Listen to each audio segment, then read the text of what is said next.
हाय दोस्तों, एक बार पुनः आप सभी का स्वागत है हमारे इस यूट्यूब प्लेटफॉर्म में बिंद स्टडी हब में, जहाँ पे आज हम फिजिक्स के पार्ट 3 की चर्चा करेंगे। अभी तक जो हमने दोनों पार्ट डिस्कस किया है वो विभिन्न खोज तथा उनके खोजकर्ता के बारे में डिस्कस किया हुआ है। छोटी छोटी सीरीज़ थी जो बेसिक्स थी, विभिन्न प्रकार के मात्रक देखे। आज जो हम चर्चा करेंगे वह थ्योरेटिकल पार्ट भी है और फैक्चुअल पार्ट भी है। तो इसको हमें बहुत ध्यानपूर्वक पढ़ना है, क्योंकि फिजिक्स का यह एक ऐसा पार्ट है, या तो कहें कि परीक्षा की दृष्टि से ये जो एग्जामिनर होते हैं उनका बहुत ही फेवरेट टॉपिक है। तो हम इसको बहुत अच्छे से देखेंगे और इससे सारी चीज़ें कवर करने की कोशिश करेंगे। तो आइए देखते हैं। आज हम बात करेंगे सबसे पहले अदिश राशियाँ की। तो अदिश राशियाँ देखेंगे। अदिश राशि की जो डिफिनीशन होती है, वे भौतिक राशियाँ जिनमें केवल परिणाम होता है, परिमाण होता है, दिशा नहीं होती हैं, उन्हें हम क्या कहते हैं? अदिश राशियाँ कहते हैं। इनमें से आपसे परिभाषा तो बहुत कम पूछी जाती है, पर इसमें से जो पूछे जाने वाली चीज़ हैं, कौन कौन सी राशियाँ अदिश राशियाँ हैं, ये काफ़ी इम्पॉर्टेंट चीज़ है और यहीं से कन्फ्यूजन पैदा होता है सदिश और अदिश राशियों में। तो हम आज इसको एक ट्रिक के माध्यम से देखने की कोशिश करेंगे, जिससे हम अदिश राशियों की ट्रिक देख लेंगे। तो अदिश राशियों को आपको याद रखना है, बाकी आपको जितने राशियाँ मिलेंगी आपको सदिश राशियों में टिक करना है। तो यहाँ पे हम देखें, जो अदिश राशि की हमारी ट्रिक है वो ट्रिक है उस आर्द्रता को चाबी दें। जो आपके स्क्रीन के सामने ये ट्रिक दिख रही है, जो हमारी ये ट्रिक है, उस आर्द्रता को चाबी दें। तो इससे आपको याद रखना है द्रव्यमान, चाल, आयतन, कार्य, ऊर्जा, समय और दूरी, ये आपकी अदिश राशियाँ हैं। इसके बाद हमें देखते हैं, आपको अदिश राशियों की जो ट्रिक है इसको याद कर लेना है, तो आपका कन्फ्यूजन दूर हो जाएगा सदिश और अदिश राशियों में। इसके बाद जो हम बात करेंगे अदिश राशियों की बात करेंगे, सदिश राशियों की बात करेंगे। तो देखते हैं सदिश राशियाँ। सदिश राशियाँ वो भौतिक राशियाँ होती हैं जिनमें परिमाण के साथ साथ दिशा भी आवश्यक होती है, उन्हें हम क्या कहते हैं? सदिश राशियाँ कहते हैं। यदि हम सदिश राशियों की बात करें तो जो सदिश राशियाँ हैं वो है वेग, विस्थापन, बल, त्वरण, आवेग। यहीं पे देख लेंगे एक और किसकी बात करेंगे हम? बल आघूर्ण की। बल आघूर्ण भी एक सदिश राशि है, इसको आपको भी देखना है। इसके साथ साथ बल आघूर्ण को भी पढ़ते चलना है। आवेग यहाँ आपके सामने लिखा है, ये भी एक सदिश राशि है। इसके बाद हम देखेंगे, आगे चलेंगे तो चर्चा करेंगे दूरी के बारे में। दूरी होती क्या है, दूरी का मात्रक क्या है? तो हम देखेंगे किसी दिए गए समय अंतराल में वस्तु द्वारा तय किए गए मार्ग की जो लंबाई को, जो मार्ग की लंबाई होती है जो तय करते हैं, उसे ही हम क्या कहते हैं? दूरी। दूरी एक सदिश राशि होती है। दूरी यह सदैव धनात्मक होती है, सदिश राशि होती है। इसे नापने का मात्रक जो होता है वो मीटर होता है, किलोमीटर होता है दूरी को मापने का मात्रक। इसके बाद हम बात करेंगे विस्थापन की। विस्थापन काफ़ी इंपॉर्टेंट है, कई बार पूछा जा चुका है। डिस्प्लेसमेंट के बारे में कई बार पूछा जा चुका है। तो इसको हम देखेंगे, एक निश्चित दिशा में दो बिंदुओं के बीच की लंबवत दूरी को विस्थापन कहते हैं। यदि आपके पास दो बिंदु हैं, एक बिंदु आप मान लेते हैं ए और एक बिंदु मान लेते हैं बी, उन दोनों बिंदुओं की जो बीच की दूरी होती है वो आपकी चाहे 1 किलोमीटर हो, 2 किलोमीटर हो, वही क्या कहलाती है? विस्थापन कहलाती है। विस्थापन एक सदिश राशि होती है। इसका सही मात्रक क्या होता है? मीटर होता है। तो विस्थापन आपको समझ में आ गया बहुत अच्छे से। इसके बाद हम बात करते हैं, विस्थापन जो होता है वो धनात्मक, ऋणात्मक कुछ भी हो सकता है। ऐसा नहीं कि विस्थापन जो होगा वो धनात्मक होगा या तो फिर ऋणात्मक बस होगा, या धनात्मक ऋणात्मक कुछ भी हो सकता है। इसको आपको ध्यान में रखना है। इसके बाद हम बात करते हैं वेग की। वेग क्या होता है? तो वेग जो होता है, वेलोसिटी इसको बोलते हैं इंग्लिश में। वेग जो होता है किसी वस्तु के विस्थापन की दर को, या एक निश्चित दिशा में जो प्रति सेकंड वस्तु द्वारा तय की गई दूरी होती है उसे हम वेग कहते हैं।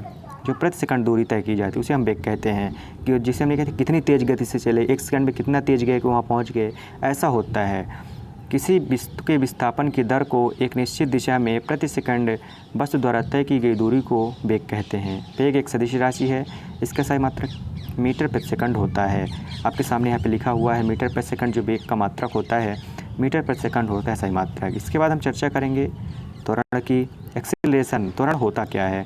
किसी वस्तु के वेग में परिवर्तन की दर को हम क्या कहते हैं? त्वरण कहते हैं।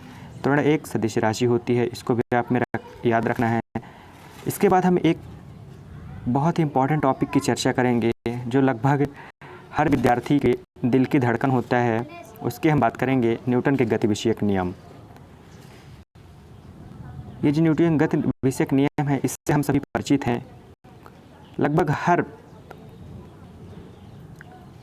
विद्यार्थी न्यूटन के तीनों नियम से काफ़ी अच्छे से परिचित हो जाता है, क्योंकि यह हमारी 8th के सिलेबस में भी है, 9th में भी है, 10th में भी है।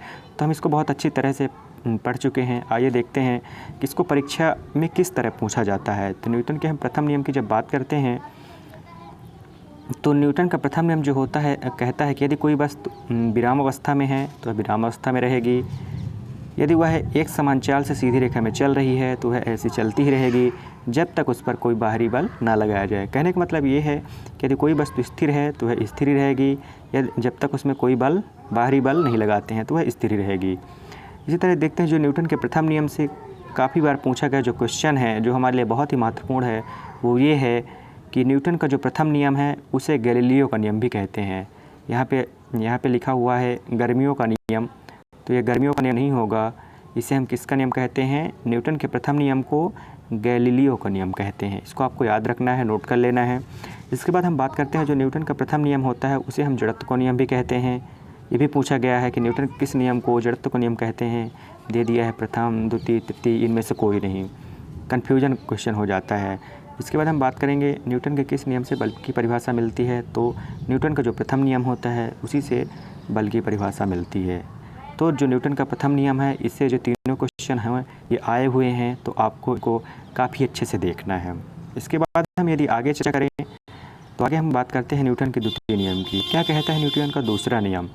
तो न्यूटन का जो दूसरा नियम होता है तो कहता है किसी वस्तु के संवेग में परिवर्तन की दर, जो किसी वस्तु में संवेग होता है उसमें जो परिवर्तन होता है जो उसकी दर होती है, तो जो उसमें बल लगाते हैं उसमें आरोपित बल के समानुपाती होती है, तथा संवेग परिवर्तन की जो दर होती है वह हमेशा जिस दिशा में बल लगाते हैं उसी दिशा में होती है। इसको एक एग्जाम्पल से देखेंगे। यदि इसमें आरोपित बल F हो तथा त्वरण A हो तो वस्तु का द्रव्यमान नियम हो, तो न्यूटन के गति के दूसरे नियम से जो बल व्यंजक प्राप्त होता है बल का, वो व्यंजक क्या होता है? F = ma। इसको आप ध्यान रखना है। कभी कभी न्यूटन के सेकंड लॉ का व्यंजक पूछ लिया जाता है डायरेक्ट, तो आपको याद रखना है। इसके बाद हम चर्चा करेंगे न्यूटन के थर्ड लॉ की। तो न्यूटन का जो तीसरा नियम होता है वो क्या कहता है? प्रत्येक क्रिया के बराबर परंतु विपरीत दिशा में प्रतिक्रिया होती है। इसको देख लेना है। न्यूटन का जो तीसरा नियम है इससे जो बार बार क्वेश्चन पूछा गया है वो क्वेश्चन है इसके उदाहरण को लेके। तो इसके उदाहरण हम देख लेते हैं। जो तीनों एग्जाम्पल हैं आपको डिस्कस करेंगे और पिछली परीक्षाओं में पूछे जा चुके हैं, तो आप इनको बहुत अच्छे से देखेंगे, काफ़ी इम्पॉर्टेंट है। यदि हम बात करते हैं और बार बार आता है जिसमें हम कंफ्यूज हो जाते हैं, इसको याद रखना है। बंदूक से जब गोली चलाते हैं तो चलाते समय जो चलाने वाला होता है उसको पीछे की ओर धक्का लगता है। ये न्यूटन के तृतीय नियम का उदाहरण है। यदि हम बात करें जब नाव के किनारों से कूदते हैं तो नाव का पीछे की ओर हट जाना, यह न्यूटन के तृतीय नियम का उदाहरण है। वहीं पे यदि हम बात करते हैं रॉकेट की उड़ानों में, तो ये तीनों उदाहरण न्यूटन के तृतीय नियम का उदाहरण है। आपको याद रखना है, काफ़ी इम्पोर्टेंट है। इसके बाद हम देखते हैं कुछ और चीज़ें जान लेते हैं। जो न्यूटन की एक पुस्तक है, बहुत फेमस पुस्तक है प्रिंसिपिया, उन्होंने गति विषयक जो तीनों नियम थे उसके बारे में बात की थी। सन 1867 में उसका प्रतिपादन किया था और न्यूटन को भौतिकी का पिता कहा जाता है। काफ़ी प्रसिद्ध प्राप्त किए इन्होंने भौतिकी के क्षेत्र में, इसलिए इनको याद रखना है। इसके बाद हम बात करते हैं एक बहुत ही इंपॉर्टेंट टॉपिक बल की। इसके बाद हम बात करेंगे किसके बारे में? बल के बारे में। तो देखेंगे बल की पहले परिभाषा देखेंगे। बल वह बाह्य कारक है जो किसी वस्तु की प्रारंभिक अवस्था में परिवर्तन करता है या परिवर्तन करने की चेष्टा करता है, उसे हम क्या कहते हैं? बल कहते हैं। बल होता है एक सदिश राशि होती है। इसका SI मात्रक क्या होता है? न्यूटन होता है। बल का जो SI मात्रक होता है वो न्यूटन होता है और बल एक सदिश राशि है। आपको याद रखना है, सीधा सीधा क्वेश्चन पूछ लिया जाता है बल का SI मात्रक क्या होता है, इसको आपको याद रखना है। यहाँ पे हम देखेंगे कुछ इंपॉर्टेंट फैक्ट के बारे में जो आपके लिए काफ़ी इंपॉर्टेंट है। ये जो हम यहाँ पे चर्चा करेंगे ये वेरी इंपॉर्टेंट फैक्ट है, वेरी मोस्ट आपके लिए, तो आप इसको याद रखेंगे। जो न्यूटन का प्रथम नियम होता है उसे हम जड़त्व का नियम कहते हैं, हमने देख लिया है। गैलीलियो का नियम कहते हैं। बल की परिभाषा मिलती है। तो हम यहाँ पे जड़त्व के कुछ उदाहरण डिस्कस करेंगे। तो जड़त्व के अगर हम उदाहरण की बात करें तो जो रुकी हुई मोटर गाड़ी या रेलगाड़ी या बस कुछ भी कह लें, तो वह अचानक जब चलती है तो उसमें जो यात्री बैठे होते हैं वो पीछे की ओर झुक जाते हैं। ये काफ़ी इंपॉर्टेंट क्वेश्चन है और लगभग सभी एग्ज़ाम का ये फेवरेट क्वेश्चन है। यदि हम बात करें जड़त्व से पूछता है तो इसी को बार बार देता है, तो आपको याद रखना है। इसके बाद हम देखते हैं चलती हुई मोटर कार के अचानक रुकने से जिसमें यात्री होता है वो आगे की ओर झुक जाते हैं, ये भी जड़त्व के नियम का उदाहरण है। इसके बाद हम बात करेंगे कंबल। ये वाला एग्जाम्पल आप बहुत अच्छी तरह समझेंगे। जैसे गांव में कंबल या खाट की बात करें तो कंबल या खाट को जो ठंडियों के दिनों में धूप में रखते हैं या फिर झाड़ते हैं या डंडे से पीटते हैं तो उसमें जो धूल के कण निकल कर गिर जाते हैं उन्हें हम क्या कहते हैं, वो सब होता है जड़त्व के नियम से।